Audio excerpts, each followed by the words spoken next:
Si vous avez lu l'argumentaire du colloque qui se trouve au dos de la maquette, vous aurez peut-être été interpellé par cette citation de Freud. Le symptôme est ce qu'il y a dans l'âme le plus étranger au moi. Cette phrase est tirée de la 31e conférence des nouvelles conférences d'introduction à la psychanalyse, intitulée « La décomposition de la personnalité psychique ». C'est en ouverture de cette conférence que Sigmund Freud nous dit « Je sais que vous connaissez, en ce qui concerne vos propres relations, qu'il s'agisse des individus ou des choses, l'importance du point de départ. Ainsi en fut-il aussi de la psychanalyse, pour le développement qu'elle a connu, pour l'accueil qu'elle a trouvé, il n'a pas été indifférent pour elle de commencer son travail sur le symptôme, la chose la plus étrangère au moi qui se trouve dans le psychisme. Le symptôme provient du refoulé. Il en est, en quelque sorte, le représentant devant le moi. Le refoulé est toutefois pour le moi une terre étrangère interne, tout comme la réalité est, permettez-moi cette expression inhabituelle, une terre étrangère externe. Du symptôme, le chemin conduisit à l'inconscient, à la vie pulsionnelle, à la sexualité. Le symptôme est donc le point de départ. Et en effet, 35 ans avant cette première conférence, Freud décrit dans son manuscrit M en 1897 le processus psychothérapeutique tel qu'il le conçoit, à savoir le lien entre chaque symptôme et les scènes traumatiques vécues dans le passé, plus ou moins profondément refoulées, et dont le travail va constituer un descente dans les couches de plus en plus profondes. Nous savons comment la théorisation et la technique psychanalytique vont évoluer dans les années qui suivent. Freud va montrer comment sa représentation de l'appareil psychique et de son fonctionnement, partie des symptômes hystériques en particulier, permet de comprendre des phénomènes courants. Les rêves, les lapsus, les actes manqués, les traits d'esprit, ce que nous désignons aujourd'hui comme formation de l'inconscient. Il montrera dans l'interprétation des rêves, psychopathologie de la vie quotidienne et le mot d'esprit et son rapport à l'inconscient, comment l'émergence ponctuelle ou récurrente de ces formations de l'inconscient rend compte du même type de processus psychique que la constitution des symptômes.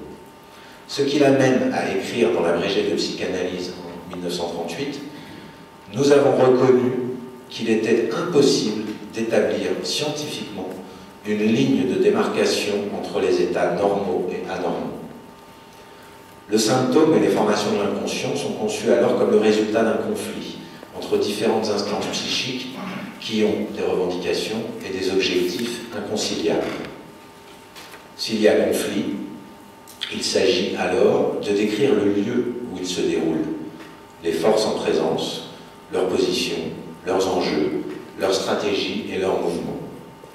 Nous trouvons là les éléments qui entreront dans la définition de la métapsychologie et les trois dimensions essentielles des phénomènes psychiques décrits par Freud, économique, dynamique et topique. C'est la confrontation à la clinique quotidienne et les échanges avec les premiers membres de la Société psychanalytique de Vienne, puis avec les membres de l'Association psychanalytique internationale, qui vont amener Freud à faire évoluer ses conceptions et sa pratique. Il passera ainsi de la première théorie du traumatisme à celle du fantasme et des complexes, du premier dualisme pulsionnel au second, de la première topique, inconscient, préconscient, conscient, à la seconde, moi, ça, sur moi.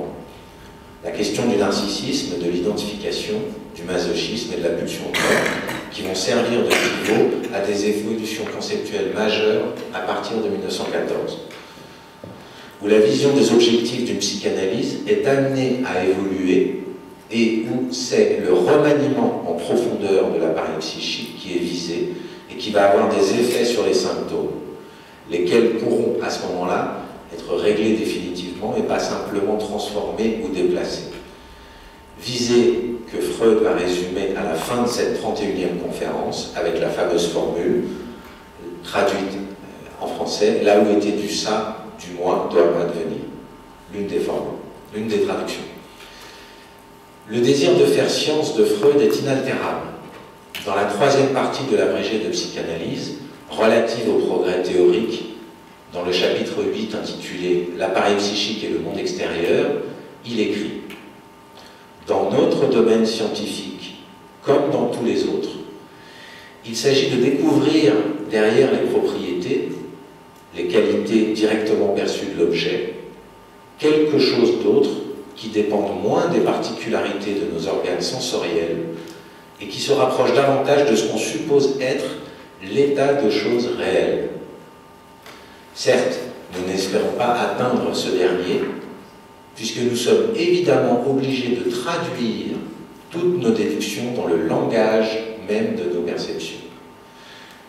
Des avantages dont il nous est à jamais interdit de nous libérer. Mais c'est là justement qu'on en reconnaît la nature et la limitation de notre science. La réalité demeurera à jamais, entre guillemets, inconnaissable. Ne trouvons-nous pas ici le résumé de problématiques sur lesquelles va se pencher Jacques Lacan dans l'ensemble de son enseignement? Cette réalité à jamais inconnaissable ne fait-elle pas écho à la façon dont Lacan définira plus tard le réel? Nous allons justement passer de Freud à Lacan, qui, dès 1936, se place dans une perspective freudienne et indique la voie qu'il compte suivre. Son article « Au-delà du principe de réalité », publié dans l'Évolution psychiatrique, commence par ce grand titre. Autour de ce principe fondamental de la doctrine de Freud, la deuxième génération de son école peut définir sa dette et son devoir. Dès la première partie de cet article, il évoque les fondements théoriques de diverses écoles contemporaines qui utilisent le terme de « fonction du réel ». Il écrit dans la partie intitulée « Révolution de la méthode freudienne » ceci. Pour le malade, comme pour le médecin, la psychologie est le domaine de l'imaginaire, entre guillemets, au sens de l'illusoire. Ce qui donc a une signification réelle, le symptôme, par conséquent, ne peut être psychologique que, entre guillemets, d'apparence, et se distinguera du registre ordinaire de la vie psychique par quelques traits discordants, où se montrera bien son caractère, entre guillemets, grave. Freud comprend que c'est ce choix même qui rend sans valeur le témoignage du malade. Si l'on veut reconnaître une réalité propre aux réactions psychiques, il ne faut pas commencer par choisir entre elles. Il faut commencer par ne plus choisir. Pour mesurer leur efficience, il faut respecter leur succession. Certes, il n'est pas question d'en restituer par le récit la chaîne, mais le moment même du témoignage peut en constituer un fragment significatif, à condition qu'on exige l'intégralité de son texte et qu'on le libère des chaînes du récit. Ainsi se constitue ce qu'on peut appeler l'expérience analytique.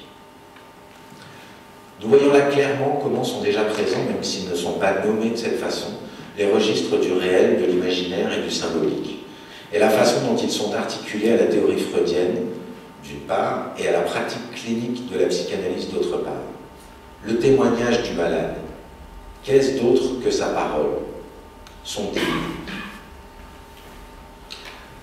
Un peu plus loin dans le texte, tout en soulignant le génie de Freud, il aborde l'importance de l'image avec ces mots. Nous manifesterons du même coup l'usage génial qu'il a su faire de l'image, que, si sous le nom d'imago, il ne l'a pas pleinement dégagé de l'état confus de l'intuition commune, c'est pour user magistralement de sa portée concrète, conservant tout de sa fonction informatrice dans l'intuition, dans la mémoire et dans le développement. Pour conclure donc, il y a 60 ans, en conclusion de la séance de son séminaire du 2 février 1955, voilà ce que disait Lacan à ceux qui l'écoutaient ce jour-là. Sachez suspendre votre pensée sur des moments ingrats. Et n'oubliez pas que ce sont les premiers moments d'une pensée créatrice dont le développement porte bien au-delà. Merci.